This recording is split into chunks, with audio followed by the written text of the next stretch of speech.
Title: The Silent Bond. In the bustling city of Lagos, two childhood friends, Uju and Ebube, grew up inseparable. Their bond was forged in the dusty streets of Surulere, where they shared everything from secrets to dreams. Uju, the more reserved of the two, had always admired Ebube's confidence and charm. Ebube, in turn, found comfort in Uju's steady and loyal nature.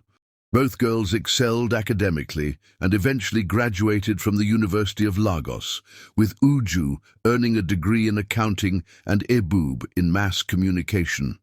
Life after university seemed promising. However, their paths began to diverge when Ebube met a charming and wealthy businessman, Tunde, who swept her off her feet. Within a year of courtship, Ebube got married in a lavish ceremony that left Uju feeling proud yet envious. Uju, who was still single and struggling to find a stable job, masked her feelings of jealousy with smiles and congratulations. Deep down, she felt abandoned and overshadowed by Ebube's seemingly perfect life. The loneliness in her heart grew with every wedding photo Ebube posted and every glowing story she shared about her new life. One evening, as Uju sat alone in her modest apartment, scrolling through pictures of Ebube and Tunde vacationing in Dubai, a dark thought crept into her mind. Why should she have everything while I have nothing? Driven by bitterness, she sought out Baba Ifeanyi, a feared spiritualist in a remote village. She poured her heart out to him, explaining how Ebube's happiness felt like a constant reminder of her own misery. Baba Ifeanyi listened intently and handed her a small charm wrapped in red cloth. "This charm will bind her womb," he said. "As long as you carry it with you, she will remain barren." Uju hesitated for a moment, but eventually took the charm, consumed by her jealousy. Baba Ifeanyi warned her, "Be careful. Such acts have consequences." She dismissed his warning, thinking only of her satisfaction. Months turned into years. Ebube and Tunde tried everything to conceive, visiting doctors and pastors, but nothing worked. Ebube confided in Uju about her struggles, crying on her shoulder and seeking comfort. Uju, now working as an accountant, pretended to be a supportive friend, all the while carrying the charm in her purse. However, guilt began to fester. Every time she saw Ebube's tears, a pang of regret gnawed at her.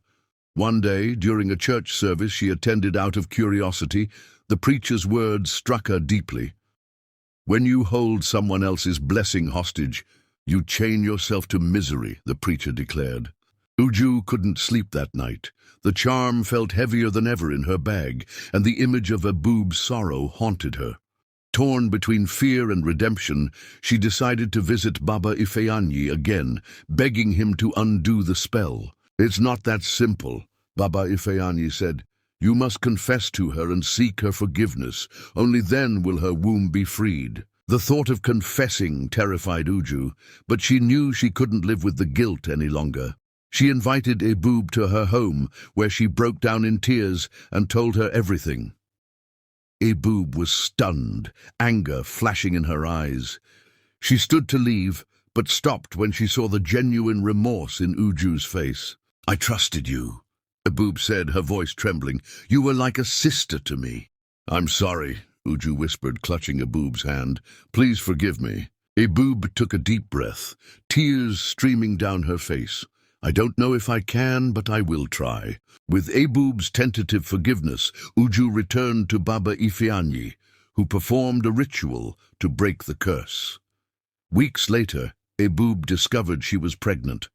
The news spread joy and relief, but the friendship between the two women was never the same. Uju, burdened by the weight of her actions, chose to move to another city for a fresh start. Ebube, though grateful for her blessing, remained cautious about trusting too easily. Life went on, but the story of Uju and Ebube served as a reminder to those who heard it.